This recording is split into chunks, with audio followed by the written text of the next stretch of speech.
Assalamualaikum warahmatullahi wabarakatuh.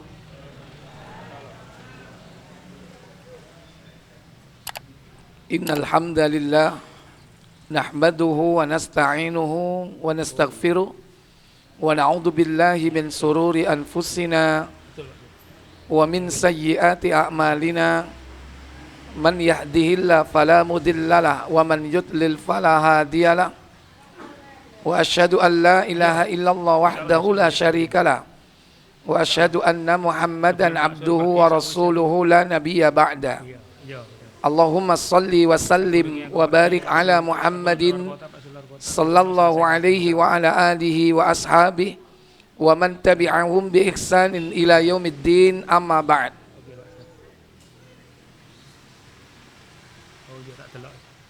Alhamdulillah, puji syukur kita aturaken dumateng Allah Jalla wa Ala ingkang paring nikmat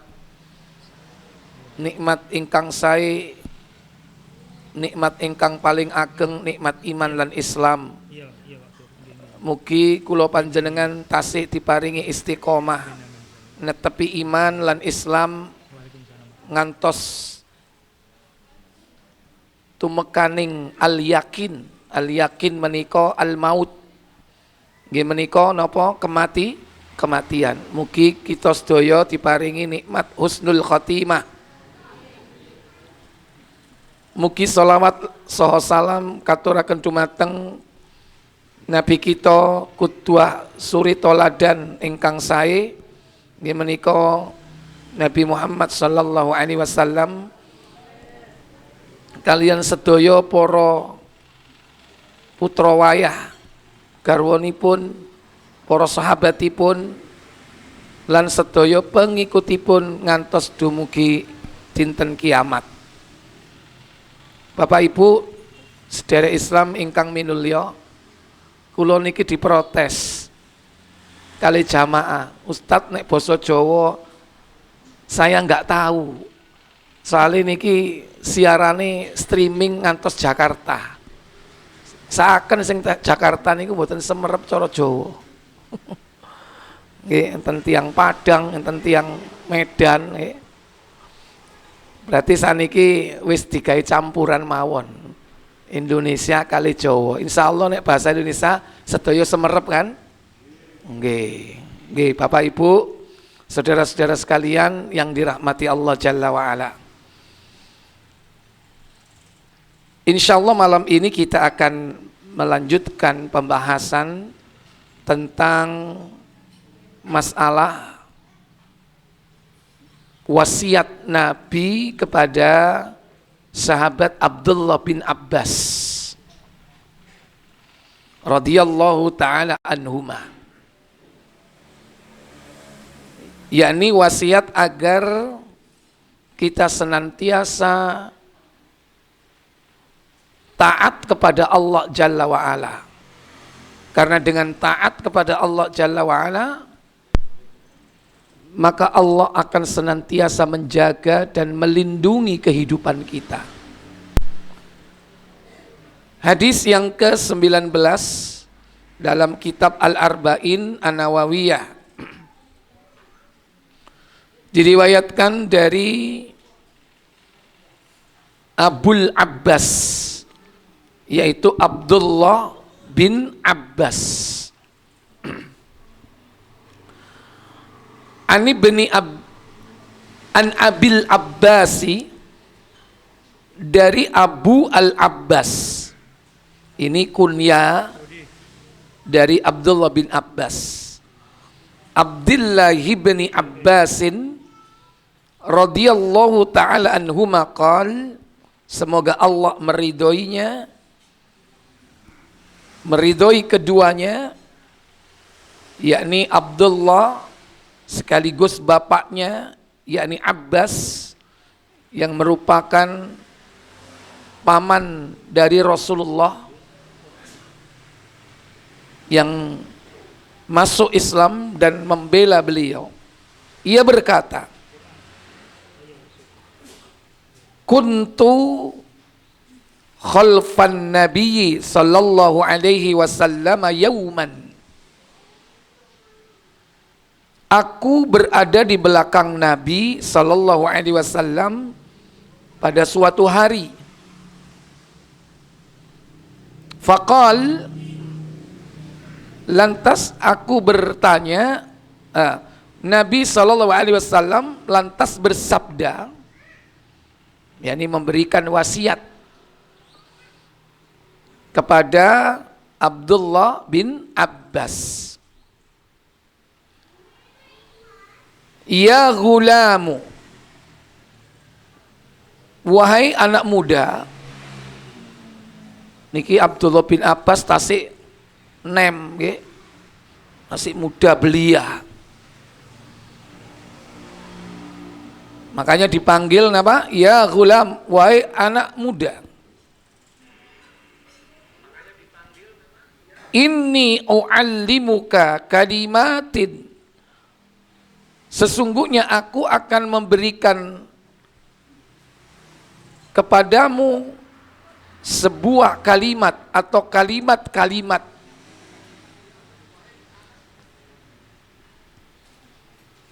Di sini kalimatnya dalam bentuk jamak, berarti bukan hanya satu perkataan, dua perkataan, tapi banyak yang disampaikan Nabi. Kata-kata u'allimuka, yaitu aku akan mengajarkan ilmu. Kontak kei weru. Nah, tidak sekedar pengetahuan, tapi di sini ilmu. Sebab sedaya sing saking Nabi niku mesti ilmu. Napa melih dawuhipun Kanjeng Nabi.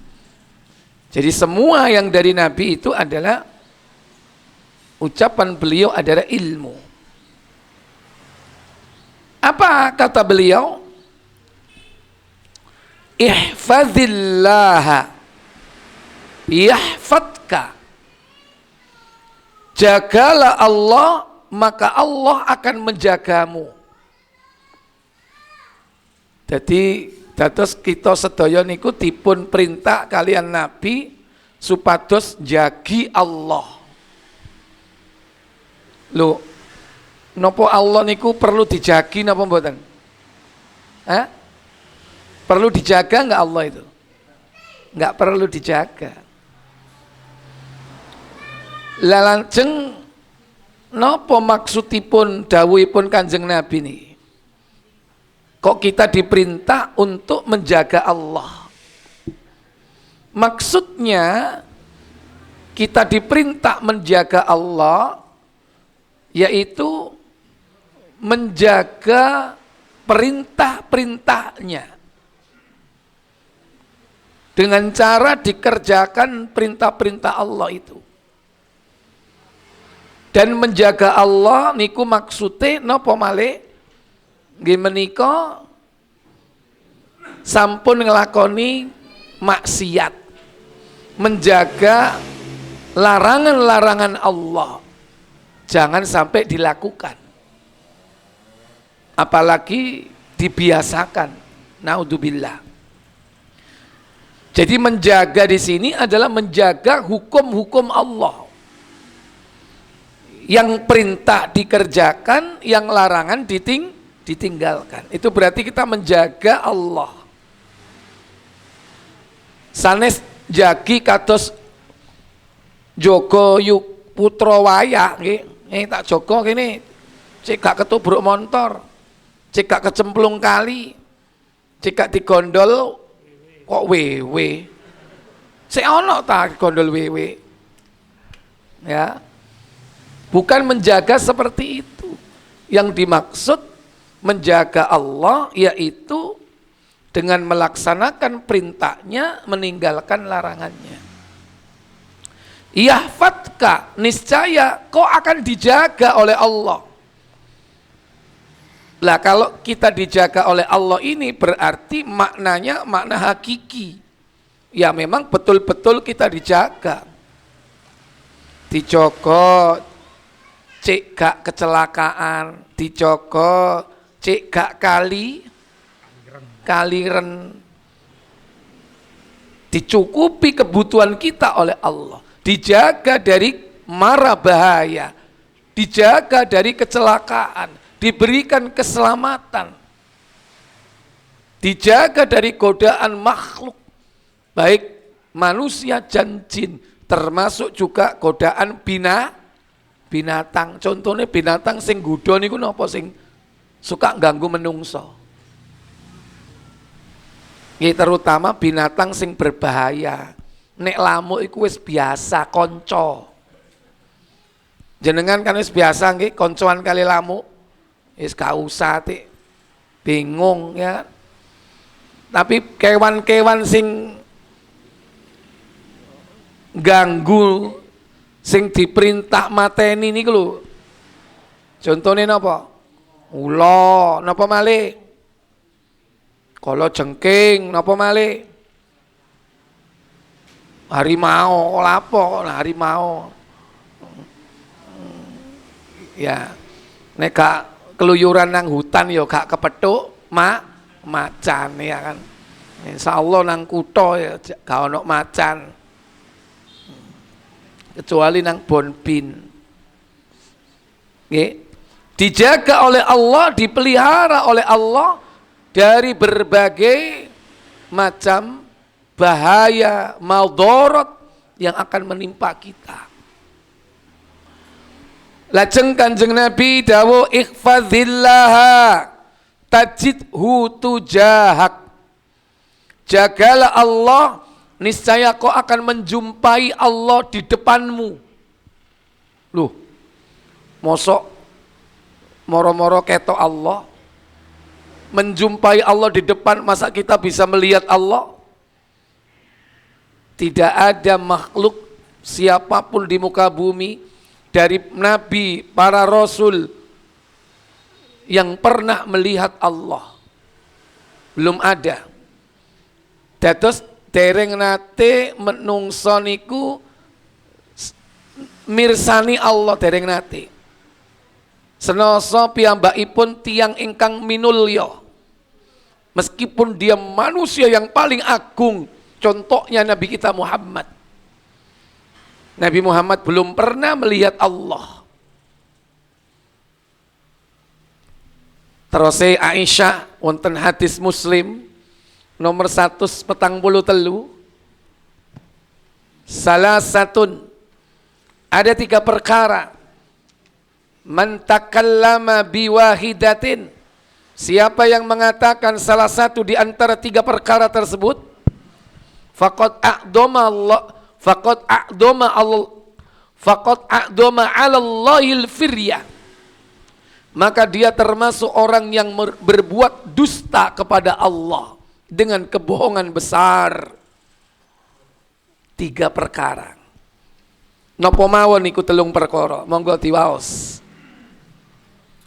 Dari Masruk radhiyallahu an katanya, pada suatu waktu ketika aku duduk dekat Aisyah radhiyallahu anha, dia berkata kepadaku, "Hai Abu Aisyah, ada 3 perkara, barang siapa mengatakan salah satu di antaranya, maka berarti orang itu mengatakan suatu kebohongan besar terhadap Allah." Iya.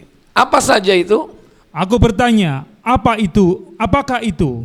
Jawabnya, siapa yang mengatakan bahwa Muhammad SAW pernah melihat Robnya, maka dia itu sesungguhnya telah mengadakan kebohongan besar terhadap Allah. Dados tiang nek gak ada keyakinan nopo nate nggih menyatakan Kanjeng Nabi Muhammad sallallahu alaihi wasallam niku nate mirsani Allah, mongko piyambakipun dusta, ngapusi, berbohong dengan kebohongan yang besar. Kalau ada orang yang mengatakan bahwa Nabi kita pernah melihat Allah, nanti kita contoh hadisnya. Ini hadisnya agak panjang ya, saya cukupkan sampai di situ. 3 perkara. Yang kedua mengatakan bahwa Nabi Muhammad menyembunyikan ayat, tidak disampaikan. Yang ketiga bahwa Nabi Muhammad mengetahui apa yang akan terjadi besok. Itu 3 perkara yang menyebabkan orang itu menjadi orang yang berdusta dengan kebohongan besar kepada Allah. Dados sing dimaksud hadis menika tajid tujahak, niscaya kau akan menjumpai Allah di depanmu. Bukan berarti kita melihat Allah di depan kita. Yang dimaksud kalau kita menjaga hukum-hukum Allah, menjaga perintahnya, menghindari diri dari larangan-larangannya, maka kita akan dibimbing oleh Allah, diberi petunjuk. Soalnya biasanya tiang niku nek ten ngajeng niku biasanya dados nopo?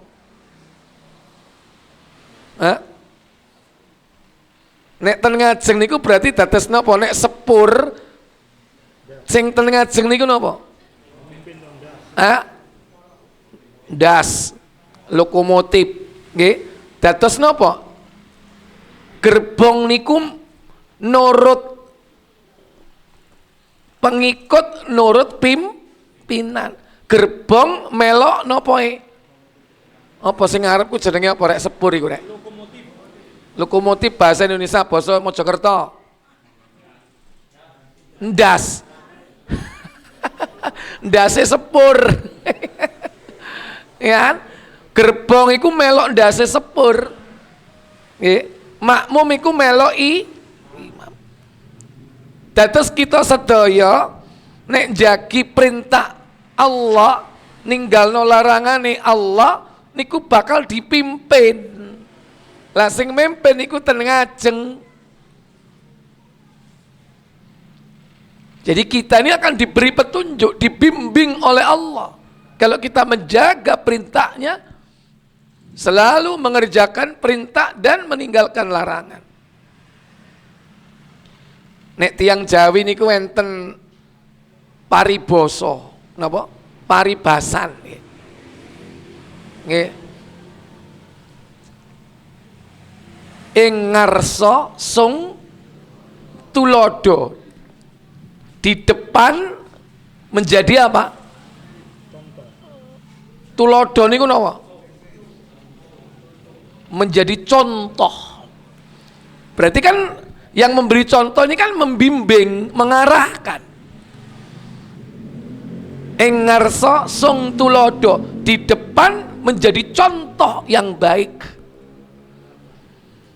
Ing madya mangun karso, di tengah-tengah membangun apa? Membangun kemauan. Tutwuri handayani, duduk dituturi tambawani, pula diplesetno ambe arek-arek. Tutwuri handayani maksudnya apa? Di belakang apa? Handayani itu berarti apa? Memberi dorongan, handayani. Nah ini kan jadi paribasan tiang Jawi, sampai jadi apa? Motonya dunia apa ini? Dunia pendidikan ya. Tapi belakangnya tok yang ditulis tutwuri handayani. Ya, jadi kalau kita melaksanakan perintah-perintah Allah, meninggalkan larangan Allah, maka Allah akan membimbing kita, memberikan hidayah, petunjuk. Itulah yang dimaksud dengan kalimat tajid tujahak. Kau akan menjumpai Allah di depanmu, dibimbing oleh Allah. Idza sa'alta fas'alillah. Jika kau meminta, mintalah kepada Allah.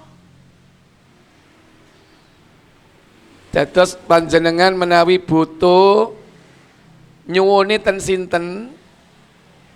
Halo. Kalau kita lagi butuh berharap sesuatu, kita gantungkan harapan itu kepada siapa? Allah. Insya Allah, Allah akan memberi apa yang kita minta. Syaratnya tadi itu, memenuhi perintahnya. Kata Allah dalam surah Al-Baqarah surat kedua ayat 185. 186, afwan. Wa idza sa'alaka 'ibadi anni fa inni qarib ujibu da'watad da'i idza da'an falyastajibu li wal yu'minu bi la'allahum yarshudun. Apa kata Allah? Dan apabila hamba-hambaku bertanya kepadamu tentang aku, maka jawablah bahwasanya aku adalah dekat. Aku mengabulkan permohonan orang yang berdoa. Ujibu da'watad da'i. Aku mengabulkan permohonan orang-orang yang meminta, berharap. Ya. Jadi Allah itu akan mengabulkan apa saja yang diharapkan oleh seseorang apabila dia apa? Meminta. Dan mintanya kepada siapa? Allah. Ojo keliru. Kepingin soge nyuwune sinten? Allah. Ojo nang setan. Jaluk nang genderuwo. Nek gak ngono bolowan ambek kunti. Nek gak ngono ngingu toyol. Duwe ingon-ingon. Salah. Mintalah kepada Allah. Karena Allah berjanji, ujibu, aku pasti akan mengabulkan, mengijabah da'watad da', yaitu permintaan orang-orang yang mau meminta kepadaku. Idza da'an, apabila dia mau meminta kepadaku. Berharap apapun, berharaplah kepada Allah. Tapi wonten syarate. Ada syaratnya. Apa syaratnya? Lanjut. Maka hendaklah mereka itu memenuhi segala perintahku. Falyastajibu li. Hendaklah mereka memenuhi perintahku. Ojo lali sholat. Itu perintah atau bukan? Ojo lali menutup aurat. Perintah apa badan? Perintah. Jaluk nang Allah tapi bloderan. Gak gawe napa? Jilbab dikongkon angel. Kira-kira doanya dikabulkan atau tidak? Tidak memenuhi perintah Allah. Padahal Allah perintahkan kita menutup aurat. Makanya kita harus introspeksi. Selama ini doa-doa kita ini tidak dikabulkan hanya karena kita tidak penuhi perintah Allah. Diperintah sik mbulet ae. Sik engko ae nek wis mari haji, engko ae nek wis mari umroh. Saiki gurung haji durung umroh. Yo gak budal-budal. Sik engko sik nek wis pensiun. Bareng pensiun yo sik pancet ae, gak ndang dilakoni. Engko ae nek arep mati baru nglakoni. Akhirnya sampai mati gak nglakoni blas. Hati-hati. Penuhi perintah Allah, maka Allah akan mengabulkan permintaan kita. Wal yu'minu bi, dan hendaklah kau beriman kepadaku. Apa kata Allah?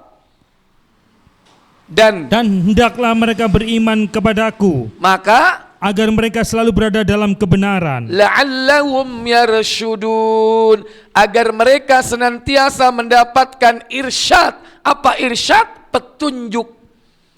Petunjuk di mana? Petunjuk jalan yang benar, agar selalu mereka dalam kebenaran, karena dipetunjuk oleh Allah Jalla wa'ala. Wa idza sta'anta fasta'in billah, dan jika kau minta tolonglah kepada Allah. Loh, nopo bedane niku? Meminta dengan meminta tolong. Apa bedanya?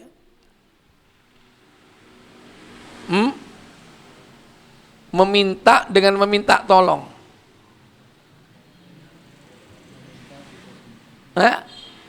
Kalau meminta itu umum. Jaluk sing wujud rupoe benda ya monggo. Jaluk wujud sing gak ana wujude abstrak. Kebahagiaan, kenyamanan, ketentraman, keselamatan itu termasuk minta yang abstrak. Kadang minta yang konkret. Jaluk apa? Jaluk rezeki, jaluk duit, jaluk bojo iku ketok apa enggak ya? Konkret napa mboten? Konkret. Mosok bojomu abstrak rek. Ya apa gak ketok? Kon nang kene besok apa mbek bojoku? Lho endi? Ha iki nang sebelahku. Lho, gak ono. Ya bojo ya ketok, wujud fisik. Apa oleh menungso kawin mbek jin? Enggak sah. Karena Allah menciptakan pasangan kita apa? Min anfusikum azwaja, dari jenismu sendiri, podo-podo menungso. Maka ndak ada bu dalam Islam wong kawin ambek jerang, nggak ada. Kawin ambek nyiblo, nggak ono, nggak sah. Kalau seandainya itu terjadi, berarti itu termasuk kedurhakaan, penyimpangan, kesesatan. Ya, dan pasti apa? Akan banyak mendatangkan madorot. Baik. Ya, wa idzasta'anta, jika kau meminta tolong. Nah, kalau minta tolong ini biasanya apa? Butuh keselamatan khusus. Namanya minta tolong. Berarti ada apa? Ada bahaya. Kadang orang itu meminta sesuatu bukan dalam keadaan bahaya, biasa. Jaluk sukses, munggah pangkat, angsal napa mboten? Boleh atau tidak? Boleh, kan nggak bahaya. Tapi kalau minta tolong dari apa? Dari bencana, misalnya. Itu berarti minta tolong. Dari apa? Dari madorot, bahaya yang akan menimpanya. Jadi secara spesifik. Nanti ada yang lebih spesifik lagi, apa? Yaitu minta tolong dalam kondisi gawat, genting. Itulah yang dinamakan dengan istighosah. Ada isti'anah, ada istighosah. Pundi sing gawat niku sing pundi? Istighosah. Nyuwun tolong dalam kondisi gawat. Niku namanya istighosah. Wonten isti'anah, minta tolong biasa. Ada isti'adzah, isti'adzah itu minta perlindungan. Ada istighosah. Lah, sedaya niku semua itu harus ditujukan kepada siapa? Allah. Boten angsal nyuwun ten selain Allah. Boten angsal nyuwun tolong ten selain Allah. Boten angsal nyuwun perlindungan ten selain Allah. Boten angsal istighosah ten selain Allah. Tidak boleh, semua harus kepada Allah. Idza sa'alta fas'alillah, idza sta'anta fasta'in billah, idza sta'atta fasta'iz billah. Kalau ada, tapi di sini nggak ada. Jika kau minta perlindunganlah kepada Allah. Idza sta'adzta fasta'iz billah. Tapi tidak ada di sini. Tapi ini sudah cukup mewakili, mencakup secara keseluruhan, yaitu jika kau meminta, mintalah kepada Allah. Lah nek kondisi gawat nyuwun dalam kondisi sing penting nggih darurat niku kedak tiang sing gada amal soleh. Kita punya simpanan. Simpanan berupa apa? Berupa amal ketaatan kepada Allah yang kita lakukan ikhlas semata-mata karena Allah. Panjenengan menawi gadan niku disimpen. Mangke nek dalam kondisi darurat gawat lah niku didamel nyuwun dumateng Allah. Contohnya wonten cerita ten hadis. Ada kisah 3 orang pemuda berteduh di dalam goa karena hujan lebat. Setelah itu ada batu menggelinding dari puncak bukit turun menutup mulut goa. Blub. Niki nek boten saged medal bakal mati kabeh. Kependem nang goa. Gak iso metu. Gak mangan, gak ngombe. Maka 3 orang ini masing-masing diperintah atau diajak untuk berdoa. Ayo kita berdoa. Dengan cara menyampaikan amal soleh kita yang dulu kita lakukan semata-mata ikhlas karena Allah. Berdoalah, mintalah kepada Allah. Semoga dengan amal soleh yang telah kita lakukan itu Allah mengabulkan permintaan dan doa kita. Maka mendoalah orang pertama. Nopo dungane? Buka Sahih Muslim. Nomor 2361.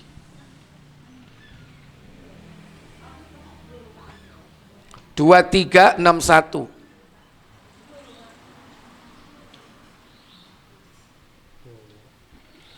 Dawa durung-durung wis ngepir.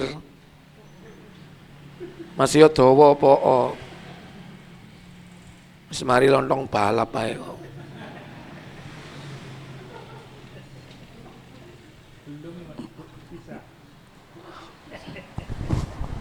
Ayo.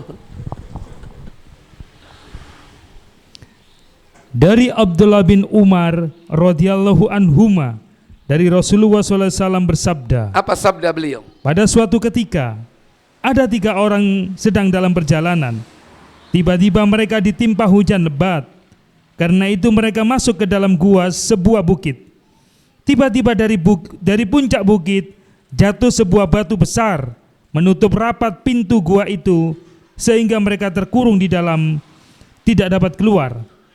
Maka berkata mereka sesamanya, marilah kita ingat-ingat amal soleh yang pernah kita lakukan karena mencari ridho Allah. Berdoalah kepada Allah Ta'ala, mudah-mudahan karena amal soleh kita itu Allah membukakan pintu bagi kita. Maka berdoalah orang pertama. Apa katanya? Wahai Allah, Wahai Allah. aku mempunyai ibu bapak yang keduanya sudah tua, seorang istri dan beberapa anak yang masih kecil-kecil. Dados gada tiang sepa, ibu kali bapaknya tasih enten. Ibu bapaknya ada, punya istri 1 dan beberapa anak kecil. Apa yang dilakukan setiap hari? Yang kesemuanya menjadi tanggunganku. Bila aku pulang dari gembala, kuperas susu untuk mereka. Dan yang pertama-tama ku beri minum ialah ibu bapakku yang sudah tua itu. Setelah itu baru anak-anakku. Sebelum memberikan susu kepada anaknya, yang pertama kali diberikan susu siapa? Ibu bapaknya, baru anaknya. Jadi kalau kita ini punya istri, punya anak, yang penting itu siapa? Yang kita utamakan siapa? Kalau ada anak, ada istri.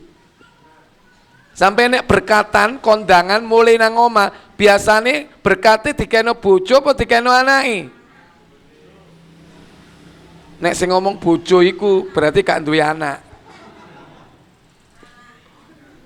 Sing seneng iku nek oleh berkat Bojone apa anake biasane? Ya le berkat ya. Bojone biasa. Mosok bojomu wae, bojoku le berkat ya. Anake sing seneng. Banyak diutamakan anaknya. Tapi kalau ada anak, istri, orang tua, mana yang diprioritaskan dulu? Halo? Halo? Wong tua apa anak? Apa bojo? Temena. Yo saiki wis ngaji lah wingi-wingi. Orang tua dulu, baru anak, istriku kari. Koret-koret. Ternyata anak sama orang tua itu lebih utama orang tua kita daripada anak kita. Suatu hari dia terlambat pulang mencari kayu bakar. Lanjut. Pada suatu hari aku terlambat pulang dari mencari kayu api. Sampai di rumah hari sudah petang dan kudapati kedua orang tuaku sudah tidur. Seperti biasa, lebih dahulu kuperas susu, lalu kubawa untuk orang tuaku. Aku berdiri dekat kepala beliau-beliau dan tak sampai hati membangunkan keduanya dari tidur mereka yang lelap. Nggih, niku susu gak dikekno anake, wong tuane turu dinteni sampai tangi. Aku tak sampai hati membangunkan kedua orang tuaku. Kutunggu sampai dia bangun. Barulah ku berikan susu itu. Padahal, lanjut. Dan aku tidak mau memberikan susu itu kepada anak-anakku sebelum kedua orang tuaku meminumnya lebih dahulu. Padahal anak-anakku masih kecil-kecil itu menangis di kakiku minta susu. Padahal anakku menangis di bawah kakiku meminta susu. Cucu bi, abi cucu ya, cucu pak. Ngelak anake jaluk susu. Gak dikei. Ngenteni wong tuane tangi ngombe susue dhisik. Tiang kados ngeten niki zaman saniki enten apa mboten? Halo? Orang model seperti ini ada nggak di zaman sekarang? Umpama ono, ya kan? Krungu tanggane malah dilok-ilokno. Lah iya kan iku cek nemene. Anakmu nangis kelengkengan mau jarno. Kon iku lho cek cintai nang mbokmu. Padahal itu yang benar atau tidak? Yang benar atau tidak? Yang benar. Makanya para anak, sampai kapanpun kewajibanmu kepada orang tua jangan dilalaikan. Memberikan nafkah, utamakan orang tuamu. Senajan wis kon duwe bojo, duwe anak, senajan bojomu akeh, anakmu tambah akeh, nek sik duwe wong tua tetep wajib ngei wong. Anak lanang iku sampai kapanpun wae wong tua. Siji mbek wong wedok nek wis kawin wae wong lanang bojone. Umpama ngei wong tua sifate sedekah. Tapi anak lanang ngei wong tua iku apa? Nafkah. Nafkah wajib. Ngene aja wedi-wedi sampean nek ngei wong tuwa. Aja wedi mbek bojomu iku wajib. Sampean ngei wong tuwa nyengit-nyengit, nggih napa mboten? Lho. Ketara iki sing suka ngonangi ya. Ngei wong tuwa aja nyengit-nyengit. Nek perlu sing estri ngelingno, nggih. Ya, Pak, sampean wis ngei emak apa durung? Oh iya Bu, suwun sampean ngelingno. Kon bojoku sing hebat, meneh tak tukokno lontong balap kan. Soale hobimu senengmu ya kan. Ya. Iku jenenge wong wedok bantu wong lanang. Iku jenenge istri soleha. Tu'inu ahadukum alal amril akhirah. Ciri dari wanita solehat itu apa? Membantu salah seorang di antara kalian dalam perkara akhirat. Termasuk perkara akhirat apa? Berbakti kepada kedua orang tua. Sing wedok iku malah ngelingno. Aja wong lanang arep ngeki dhuwit wong tuane malah gak oleh. Ayo kon arep ngeki sapa? Ayo. Dhuwit sapa iku? Ayo arep ngeki sapa? Orang tua prioritaskan.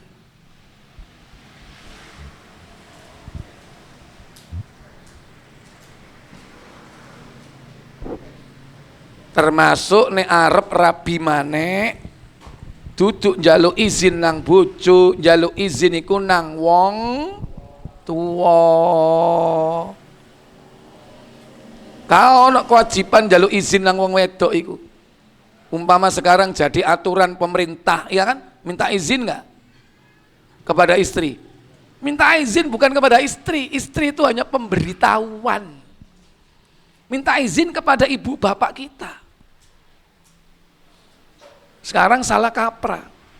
Surat minta izinnya kepada istri, bukan kepada orang tua. Ya. Waduh rek Ustadz tambah soro iki. Ya.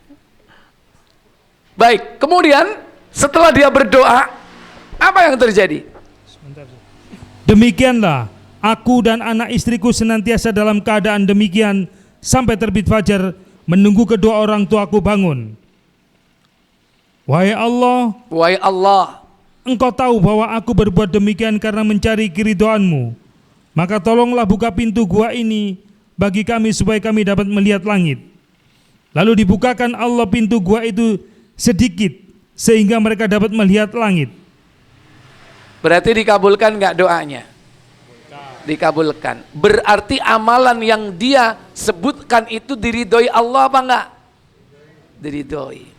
Niki termasuk amalan hebat napa mboten? Hebat. Makanya kita ini kalau bisa punya simpanan amalan-amalan yang hebat, yang kalau suatu saat dalam kondisi gawat kita buka amalan itu di hadapan Allah. Walaupun Allah sudah tahu sih. Cuman inilah yang disebut dengan apa? Tawassul dengan amal soleh. Karena bertawassul, berdoa, bertawassul yang pertama yang syar'i adalah dengan asmaul husna. Walillahil asmaul husna fad'uhu biha. Dan milik Allah lah nama-nama yang baik, maka berdoalah dengan asmaul husna. Yang kedua, at-tawassul bil amalis soleh, yaitu bertawassul dengan amal soleh yang pernah dia lakukan. Makanya jenengan kudu duwe simpenan kados ngeten iki. Contoh, bengi-bengi jam 12 mulai pengajian, udan terus. Mari ngono jelungup nang gone got, gak ono wong weruh. Sampean kecepit got, gak esok tangi. Iku nek gak ditolong banjir, mati enggak? Halo? Mati, kecepit, banjir tambah bek. Lah perlu itu diucapkan doa kepada Allah. Ingat-ingat amal soleh kita. Berdoalah kepada Allah. Ya Allah, aku dulu pernah punya teman berhutang kepada aku. Ya Allah, hutangnya 1 miliar saya ikhlaskan. Ya Allah. Hebat nggak? Hebat nggak? Sampaikan kepada Allah. Tak ikhlaskan ya Allah. Ya Allah, aku punya, temanku punya utang, saya ikhlaskan 100.000 ya Allah. Hebat nggak? Biasa. Hebat nggak? Biasa. Nggak hebat, mek 100.000. Nek 1 miliar hebat nopo mboten? Oh, luar biasa. Ya kan? Ibu-ibu juga begitu. Kira-kira contoh yang hebat apa, Bu? Wong wedok ngelakoni amalan sing hebat itu apa contohnya, Bu? Bu, nek pas waktu-waktu gawat butuh pertolongan Allah, nopo sing kira-kira diucapno ten Allah? Ya Allah, kula ditolong ya Allah. Tolong kami ya Allah. Saya telah berbuat baik kepada suamiku ya Allah, telah mengizinkan dia menikah ya Allah. Hebat nama mboten niku? Hebat nama mboten? Gak kabeh wong iso, nggih napa mboten? Gak kabeh. Niku contoh, mek contoh. Ya, tapi dicontoh ya gak apa-apa.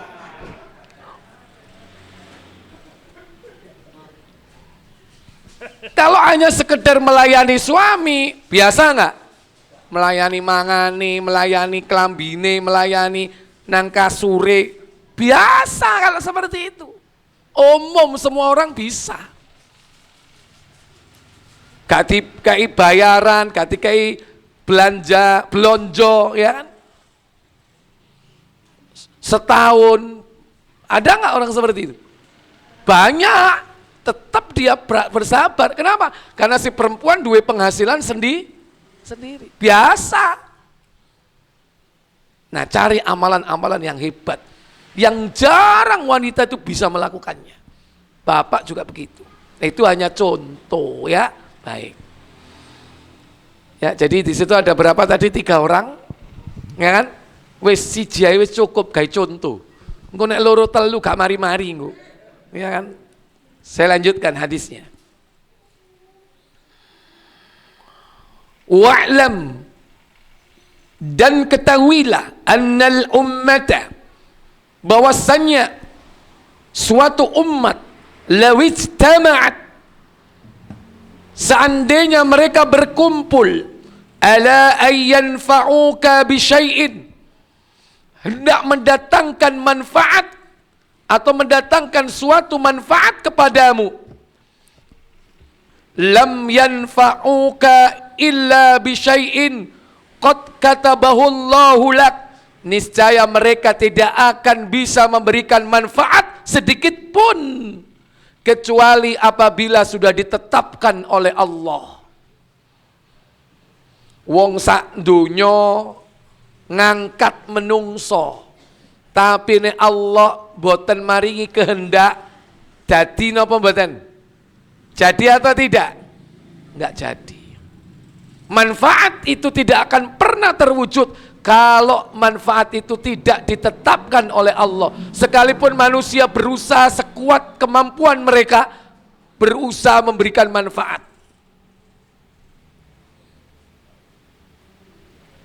Sebaliknya, wa inistama'u ala ayyadurruka bisyai'in, sekiranya semua manusia berkumpul dalam rangka untuk membuat madorot, bahaya kepadamu, ya, mbut ya pakno, lam yadurruka illa bisyai'in qad katabahullahu alaika, niscaya mereka tidak akan mampu memberikan bahaya, madorot sedikit pun kecuali apa yang telah ditetapkan oleh Allah.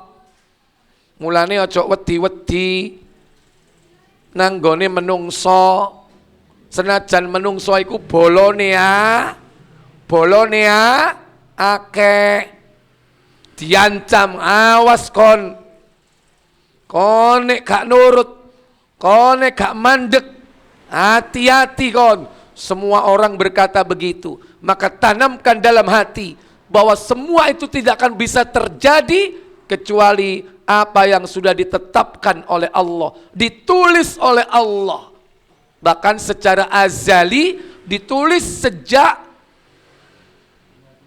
50.000 tahun sebelum Allah menciptakan langit dan bumi.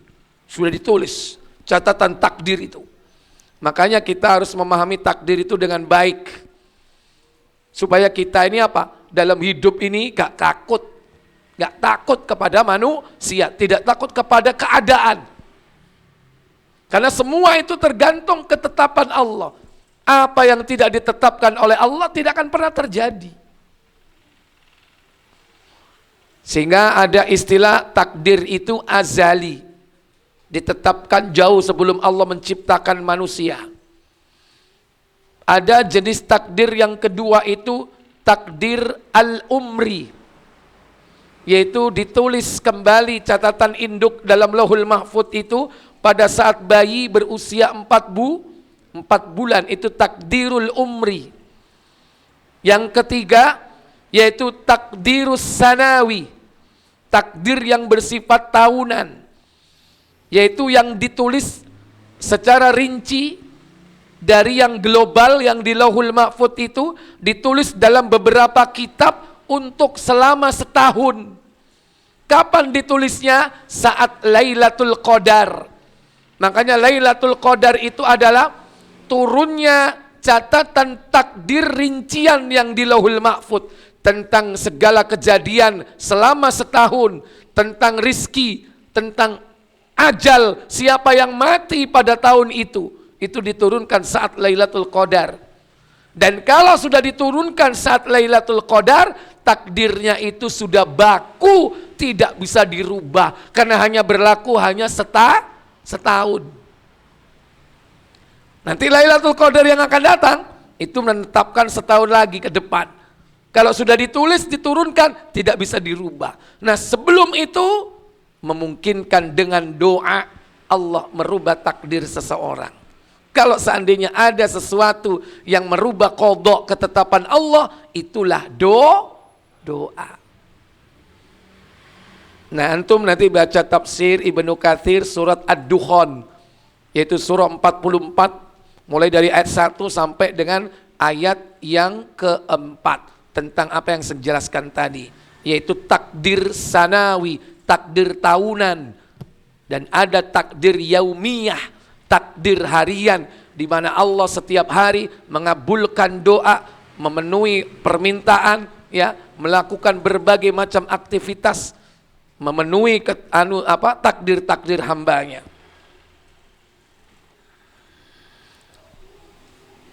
Qad katabahallahu alaik, melainkan apa yang telah ditetapkan oleh Allah kepadamu. Rufi'atil aqlam, pena-pena telah diangkat. Wajaffatis suhuf, dan lembaran-lembaran telah mengering. Di sini disebutkan apa? Yakni aqlam. Aqlam ini dari jamak kolam, artinya pena. Dan pena inilah makhluk yang pertama kali dicipta oleh Allah tabaraka wa ta'ala. Dalam hadis Tirmidzi 2155 kalau tidak salah, 2155. Coba dicek dulu.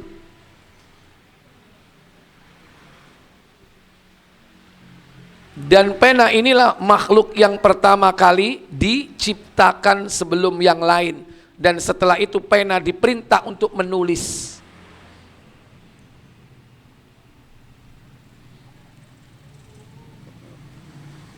Udah?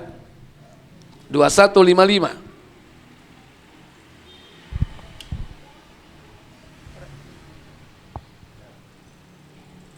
Silakan. Sebentar Ustaz. Panjang ya? Iya. Iya, silakan. Yahya bin Musa menceritakan kepada kami, Abu Daud At-Tayalisi menceritakan pada kami, Abdul Wahid bin Sulaim menceritakan pada kami, ia berkata, aku pernah datang ke kota Mekah. Di sana aku bertemu dengan Atha bin Abu Rabah. Lalu aku berkata kepadanya, wahai Abu Muhammad, penduduk Basra banyak yang memperbincangkan tentang masalah qadar. Ia berkata, wahai putraku, apakah engkau membaca Al-Quran? Aku menjawab, iya. Ia kembali berkata, bacalah surat Al-Zukhruf. Aku pun membaca surat Al-Zukhruf ayat 4. Hamim, demi kitab Al-Quran yang menerangkan, sesungguhnya kami menjadikan Al-Quran dalam bahasa Arab supaya kamu memahaminya. Dan sesungguhnya Al-Quran itu dalam Indo Alkitab, Lauh Mahfuz di sisi Allah, adalah benar-benar tinggi nilainya dan amat banyak mengandung hikmah. Dalam surat Al-Zukhruf ayat 4, dia lalu bertanya, tahukah kamu apa yang dimaksud dengan umul kitab? Aku menjawab, Allah dan Rasulnya lebih mengetahui. Dia berkata, ia adalah kitab yang ditulis Allah sebelum dia menciptakan langit dan bumi. Di dalamnya telah ditetapkan bahwa Fir'aun termasuk penghuni neraka. Iya, jadi sudah ditetapkan oleh Allah bahwa Fir'aun itu penghuni neraka. Dan ketika itu Fir'aunnya belum dicipta, tapi sudah ditulis Fir'aun bakal nyemplung neraka. Wis ditulis. Terus Di dalamnya juga telah tercatat firman Allah, binasalah kedua tangan Abu Lahab dan sesungguhnya dia akan binasa. ketika ditulis ketetapan takdir bahwa Abu Lahab akan binasa, wonge lho durung ono. Sudah ditulis oleh Allah. Ya, lanjut. Atok berkata, aku lalu bertemu dengan Walid bin Ubadah bin As-Samit, sahabat Rasulullah, kemudian bertanya kepadanya, apa wasiat ayahmu ketika dia akan meninggal dunia? Iya, ayahnya yang bernama Ubadah bin Samit, ya. Apa kata Ubadah? Ia menjawab, ayahku memanggilku dan berkata kepadaku, wahai putraku, bertakwalah kepada Allah. Ketahuilah bahwa dirimu tidak akan dikatakan telah bertakwa kepada Allah hingga kamu beriman kepada Allah dan kepada seluruh takdirnya, yang baik atau yang buruk. Jika kamu meninggal dunia dalam keadaan tidak beriman kepada itu semua, maka kamu akan masuk neraka. Aku pernah mendengar Rasulullah SAW bersabda, Apa sabda beliau? sesungguhnya makhluk yang pertama kali diciptakan oleh Allah adalah kolam atau Kolam, pena. yaitu pena, makhluk pertama kali yang dicipta oleh Allah. Terus? Ayahku lalu berkata, tulislah. Iya, lantas Allah berfirman kepada kolam tersebut, uktub, tulislah. Apa kata kolam? Ia menjawab, apa yang harus aku tulis? Madza aktub, apa yang harus aku tulis? Apa kata Allah? Ayahku menjawab, tulislah tentang qadar, apa yang telah lalu dan apa yang terjadi hingga hari akhir. Iya, uktubil maqadiral khalaik ma yakunu kainun ilal abad. Tulislah takdir seluruh makhluk mulai dari awal sampai akhir. Jadi sedaya niku sampun ditulis. Padahal menungsoe makhluke dereng enten. Termasuk kita sedaya nggih kekempalan ten panggenan menika niki mpun enten tulisane napa mboten? Mpun enten. Wis ana tulisane. Oh, dina Selasa. Tanggal piro? Tanggal 7 Maret 2022.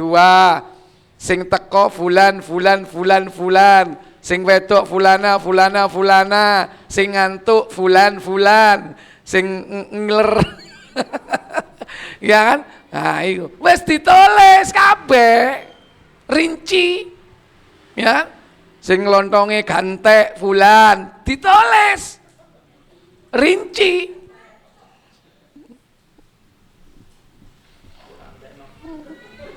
Ya, engkau sing embung, ya ditulis. Sudah ada ketetapan takdirnya. Jadi sebetulnya nama kita ini, ya sudah ditulis nggak? Ada nggak nama kita? Lo ngono iku lho biyen wong tuane dhewe ribut golek jeneng. Sampean termasuk kan? Biyen kan arep duwe anak ribut golek jeneng kan? Lu jenenge iku wis ana nang Lauhul Mahfuz. Wis ana, gak mungkin berubah. Cuman sampean gak ro bocorane ya kan. Nek ro bocorane tenang, gak usah tuku buku. Nama-nama anak Islami. Sampai tumpuk ya jenenge sapa sing cocok iki rek. Soale mbahe urun. Wong kampung urun, ustate urun. Makane jeneng saiki ngerentep jejer-jejer. Nek wong biyen iku jeneng sapa? Umar titik. Ya kan? Umar bin Khattab itu karena ada bapaknya bin Khattab, anaknya Khattab, Utsman bin Affan, jenenge Utsman, Umar, Ali, kene jenenge, waduh, duwowo, ya kan? Sing pertama bapake, sing kedua mbae, sing ketelu kiyaine, mari ngono Pak Lurah melok-melok, ya kan? Urun jeneng kadang-kadang. Rawahu Tirmidzi. Hadis riwayat Tirmidzi waqal haditsun hasanun sahih. Dan ini adalah hadis yang hasan sahih. Wa fi riwayatin ghairi Tirmidzi, dan juga dalam riwayat yang lain yaitu selain dari Tirmidzi, ikhfadillah, jagalah Allah, tajidhu amamak, niscaya kau mendapati Allah di depanmu. Ta'arraf ila Allahi firraha, kenalilah Allah di waktu sempit. ya'rifka di waktu lapang, ya'rifka fisyiddah, maka Allah akan mengenalmu di waktu sempit. Wa'lam annama ahta'aka lam yakun liyusibak, ketahuilah bahwa apa yang tidak akan menimpa dirimu, niscaya hal itu tidak akan, bahwa apa yang tidak ditetapkan olehmu atau kepadamu, niscaya tidak akan menimpa dirimu.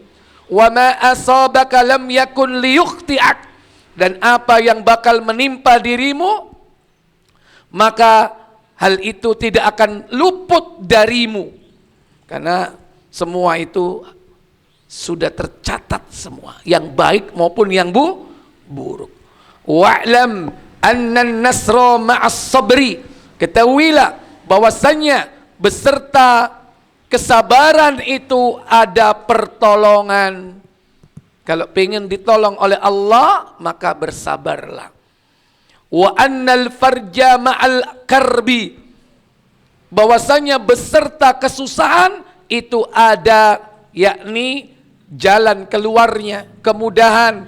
Wa anna ma'al usri yusra, dan bahwasanya beserta kesulitan itu ada kemudahan. Wallahu a'lam. Di Tirmidzi hadis ini di nomor 2516. Ya, jadi apa yang diajarkan oleh Nabi kepada sahabat Abdullah bin Abbas ini merupakan pelajaran tauhid, dan ini merupakan kurikulum yang wajib kita ajarkan kepada anak-anak kita. Makanya diajarkan tauhid, konek jaluk apa-apa, jaluk onang Allah. Aku kepingin sepeda, jaluk onang Allah. Jangan anak itu diajari seakan-akan semuanya itu dari kita. Konek jaluk apa-apa, jaluk bapakmu.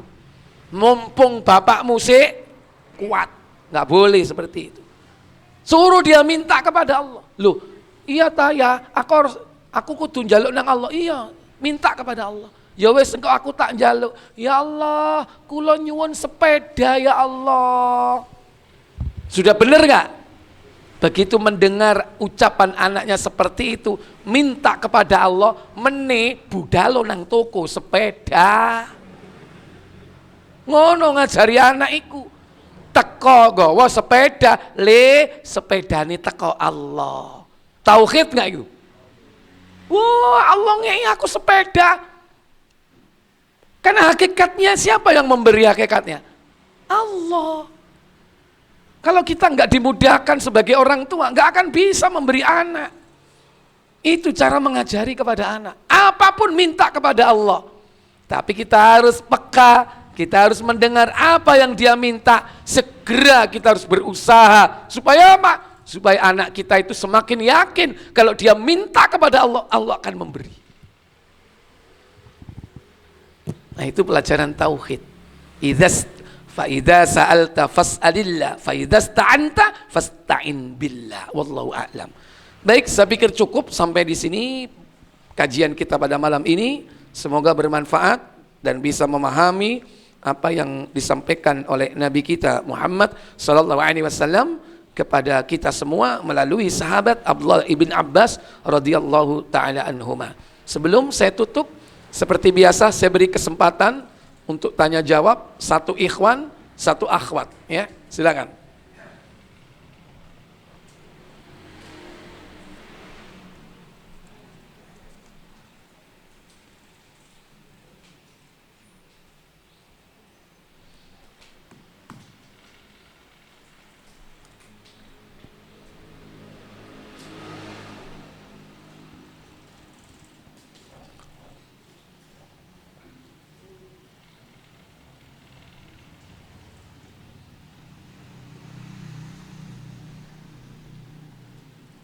Ayo, sing takok oleh Mbu.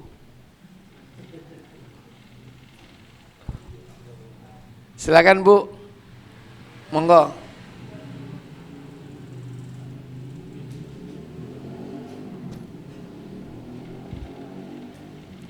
Purini.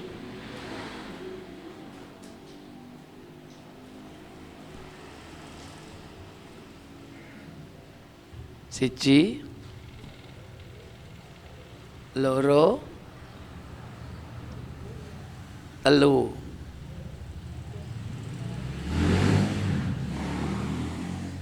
Ya wis, sekarang saya yang tanya kalau gitu. Tapi kalau nak door prize gak sido wis mau. Baik, kita tutup dengan kafarat majelis. Subhanakallahumma wa bihamdik asyhadu an la ilaha illa anta astaghfiruka wa atubu ilaik. Wassalamualaikum warahmatullahi wabarakatuh.